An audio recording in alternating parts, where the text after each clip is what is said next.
Dalam nama Bapa, Putra, dan Roh Kudus. Amin. Selamat pagi saudara-saudaraku yang terkasih dalam Kristus.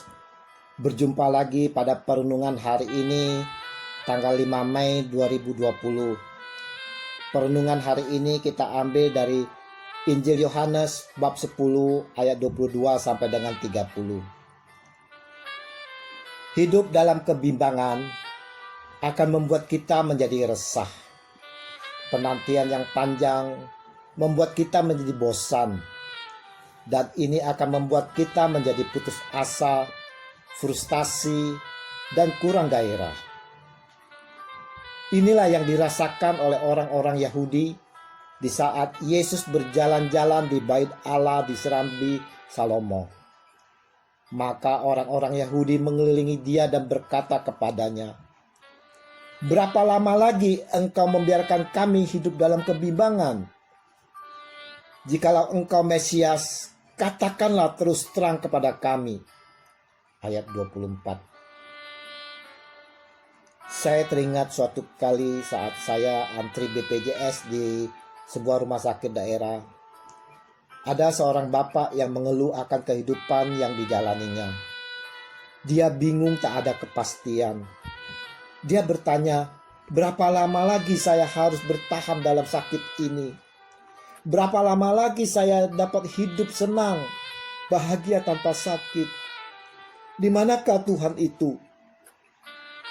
Saya bertanya kepada bapak ini, siapa yang dimaksud dia sebagai Tuhan itu? Tapi dia tidak dapat memberikan penjelasan yang pasti siapakah Tuhannya itu. Dia tak dapat mendeskripsikan Tuhannya. Lalu saya sampaikan bahwa Tuhan saya adalah Yesus yang waktu itu disalibkan oleh mereka-mereka yang tak menyukai akan kehadirannya. Dia wafat, namun Allah sendiri membangkitkan dia dengan mulia. Namun banyak orang tak percaya akan dia. Seperti yang dikatakan Yesus sendiri, "Aku telah mengatakannya kepada kamu, tetapi kamu tidak percaya. Pekerjaan-pekerjaan yang kulakukan dalam nama Bapa-Ku, itulah yang memberikan kesaksian tentang Aku. Tetapi kamu tidak percaya, karena kamu tidak termasuk domba-domba-Ku." Ayat 25-26. Banyak sekali orang-orang yang tidak percaya akan dia. Sampai saat ini pun masih banyak dapat kita jumpai. Bagaimanakah dengan kita saat ini sebagai pengikut Yesus? Lebih lanjut Yesus katakan, "Domba-dombaku mendengarkan suaraku, dan aku mengenal mereka, dan mereka mengikuti aku." Ayat 27. Saudara-saudaraku, pertanyaannya bagi kita semua sebagai perenungan kita yang mengakui sebagai domba-dombanya, apakah kita sungguh mengenal suara Dia, Tuhan kita yang adalah gembala kita? Adakah kita mengikutinya? Jika tidak, kita sama dengan golongan mereka yang tak percaya itu. Sama seperti Bapa yang saya ceritakan di atas. Dia tak mengenal siapa gembalanya yang baik. Dia berkeluh hidupnya selalu dalam kegelisahan, ketakutan, khawatir, dan akhirnya putus asa. Dia sendiri tak tahu siapa Tuhannya, karena dia tak mengenal siapa gembala yang baik itu. Sekarang, bagaimana dengan kita yang adalah domba-dombanya?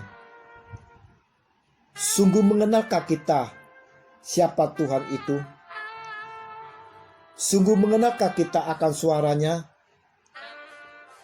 Dan sudahkah kita menjadi domba-dombanya yang baik, yang mengenal suaranya dan mau taat dengan setia akan suaranya?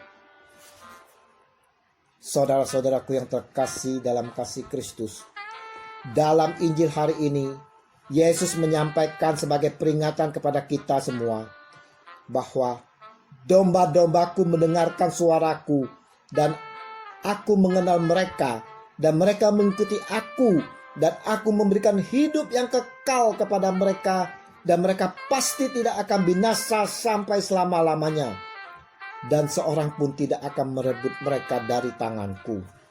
Ayat 27 sampai dengan 28.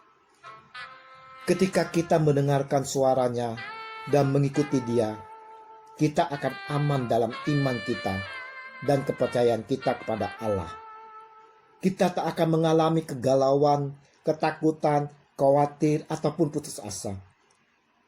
Kita harus mendengarkan dia, karena suaranya adalah cahaya bagi langkah kita dan terang bagi kita.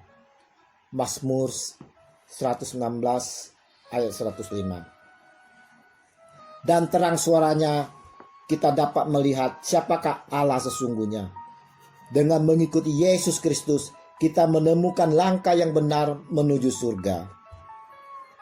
Saudara-saudaraku yang terkasih, Yesus adalah Mesias yang mencintai diri kita, karena kita adalah anak-anaknya yang spesial.